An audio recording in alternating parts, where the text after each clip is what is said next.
Time for a bit of an update on the Mark II. I've taken my car back from the guy that was doing the work. He wasn't doing too well because of ill health. And I have found another place, and this is going to go into the body shop on September the 6th. So there won't be much body video between now and then. There might be the odd bit or two, you know, things I do, like I cleaned this up because I wanted to know where the badge holes were. Unfortunately, there were holes drilled in the wrong place, but these two are the correct holes. There are other things on the bodywork that, well, let's say they're not quite satisfactory, so they will have to be dealt with. And certain things have been damaged, but there you go. That's what happens sometimes. I have just got the grille vane here, which goes down the front of the grille, and I'm going to paint the inside of it with aluminium paint, and that's why it is masked in such a very strange way. Just shove it in my vise here, and yes, I've got tape on my vise because I don't want my vise to get painted. Then we will be doing some more work. Excuse me a second. Hidden under this towel is the spare tyre cover. That's been in my shed for quite some time, and it was partially stripped, and as you can see, it's got some surface rust on it, so I will be relieving it of that surface rust in whatever way, shape or form I can. And once I've done that, I will show you. I'm not sure what the other side's like. I got a feeling it's pretty yucky. Yeah, it is. God knows what that is. Some kind of underseal. So I'll have to go round that and see if I can get that cleaned off. Now, the shop that I'm going to take it to, you know, I said, yeah, okay, how are you going to do my vehicle? You know, it's pretty much in primer, needs sanding down. They said, no, we don't do that. We're going back to bare metal. So they are going to take it all the way back to bare metal. Then they will inspect it. Then they will be giving me a ballpark, hopefully a ballpark cost, and an estimated time of finishing. Obviously there will be expense, and the way they like to be paid is on like a bi-weekly basis. I think that's the correct term. They book the hours and I pay them, and once I pay them, then they'll do some more hours, and then I'll pay them some more money. I guess that's kind of fair. Unfortunately, it does mean I don't have an exact figure in my head, but I also appreciate that the work they're going to do, they never know what problems they're going to hit. And in particular, the front grille on the Mark II needs a lot of work, so that will have to be dealt with. All right, let me get on and paint this little beastie here. Then I got to sort this pile of shit out here, which is what came out of the Mark II. There are things like bumper brackets and stuff like that, which the body shop will need. And I will be giving them a list of all the parts I'm going to give them. I will also give them a list of things that I know need attention, and I will also be printing some photographs off and giving it to them to say, this is how this should look. And the reason I'm doing that is because I know the Jaguar Mark II pretty darn well. I've lived with this car for a long time. They are an American car restoration shop. And obviously they know American cars inside out. I doubt very much they know Jaguar Mark II's inside out like I do. So I will be giving them a list and some pictures and some notes, and we will be taking it from there.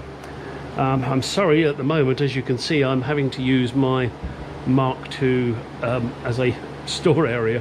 That will change tomorrow. I had to do it. My XK8 here blew an alternator and gave me all sorts of grief, so I needed my ramp, which I was using as a bench for that job, and now consequently I have fixed it. I was going to put it outside today and put the bench stuff back, but it has been persistenting down, so consequently, I didn't want to put this out there. Why didn't I want to put this out there? Because I took it to the car wash. Granted, they ripped me off, but I had taken it to the car wash, so at least it wasn't muddy anymore. All right, let me get on and do some painting, and then show you what I'm going to do on the underside of this. I mean, I won't show you me cleaning this rust off. That's pretty basic shit. But how the hell I'm going to get this sticky shit off, I don't know. It may be, oh my god, it may be a case of using paint stripper or something like that. And also I've got to go all the way around the edge with a wire brush or something to clean this up. Now I know that the body shop will do it, but if I do it, then that's, let's say, an hour less that they charge me for. So I'm going to do some bits that I can. Not a tremendous amount, but just some. Okay, onward. Experiment time. This is old aircraft remover, so there's no aircraft there, haha, that I've used before, and this is straight out of the can. I'm going to leave them for 10 or 15 minutes to see if that has any effect. Ho hum, let's see. Back in a second. Well, as Monty Python would say, and a minute passed, and yet another minute passed, and after a minute passed, and that happened 15 times here. And as you can see, the pink color there, that is the base paint that all the vehicles were covered in. So I'm going to leave this a few more minutes. I can't touch this obviously because it's stripper, and I just agitated it with that little wire brush I've got there. Then I'm going to take it outside and hose it off, and we'll see how good or bad it is, and if it's okay, then I'll do the rest of it. Well, as you can see, that worked whether I used old or new. In fact, it's even taken off some of the original green paint. I'm not sure, forestry, Sherwood green I think it was called. That's what this car was originally painted. Why they put under seal on here, I don't know. I'm pretty sure that's not factory. That's factory, and that's factory. Some moron put the rest of that crap on. All right, my next task will now be to get this dry. So I'll go and put that in the sun. And then once it's dry, then I will attempt to remove the rest of that shit. Alright, more Mark II bits that need stripping.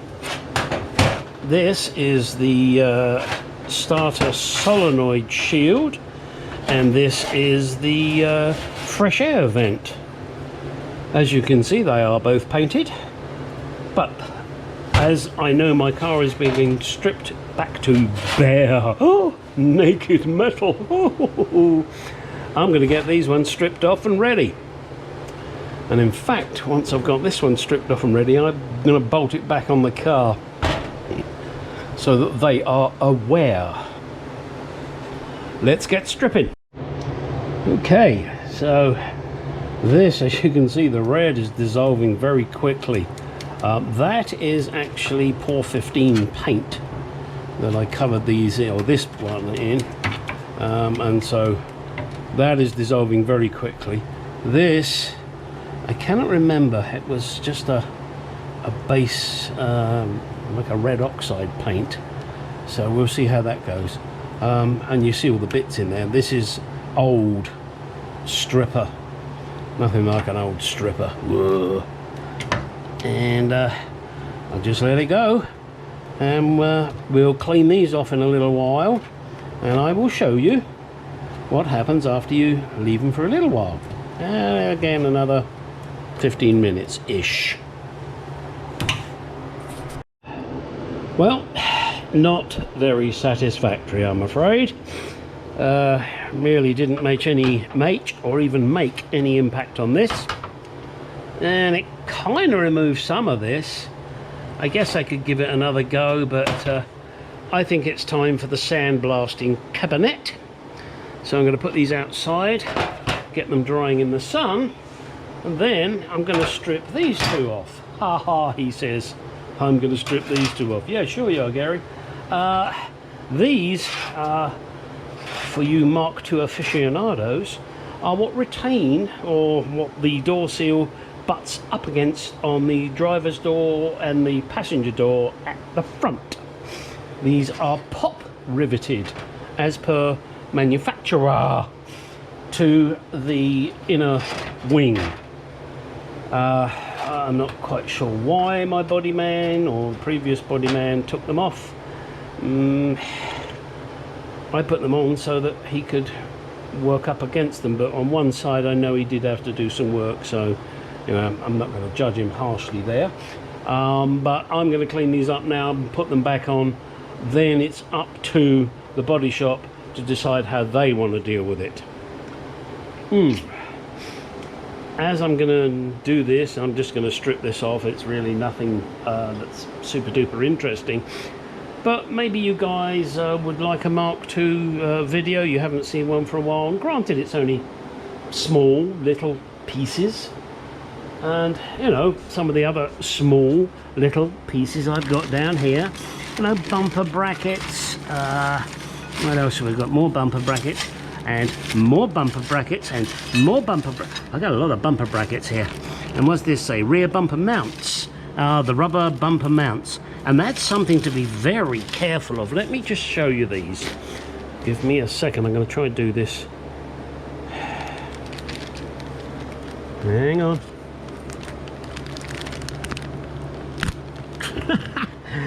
Hang on. Let me put you down. Come on, you bitch. Right. These mounts. Look at that. Just like an engine mount, isn't it? They're softer. Whatever you do, don't use the bumper mounts on the engine. They are two different part numbers. Do make a note of that. And I suppose now you want me to tell you the two different part numbers, don't you? I shouldn't have mentioned it, should I? I just should have kept my big trap shut, because now you're going, well, what are they then, Gary? Give me a second. All right, I've got some numbers for you. If it is for the bumper mount, you're looking at B for brother, D for David, 9927. And you will need 4 of those for the bumper. I have these. I don't know if they're engine mounts or if they're bumper mounts, so I'm not going to use them on my engine. They will be used on my rear bumper. If you want to make sure, get yourself the correct ones for the engine. That would be C for Charlie, 18556. If you want to go crazy, I believe Moss Jaguars, which used to be XK's Unlimited, and they were great, they do an upgraded one which has got a steel cap that goes over the top of it. I'm not quite sure what that achieves, but costs a lot more money. But that one would be C4794 UPG. There you go. I am a mine of useless information. Well, that's what I think. My wife just said I'm useless. Oh well, there you go. Can't win them all, can you? All right. I think it's time to end this video. Put it all together for you.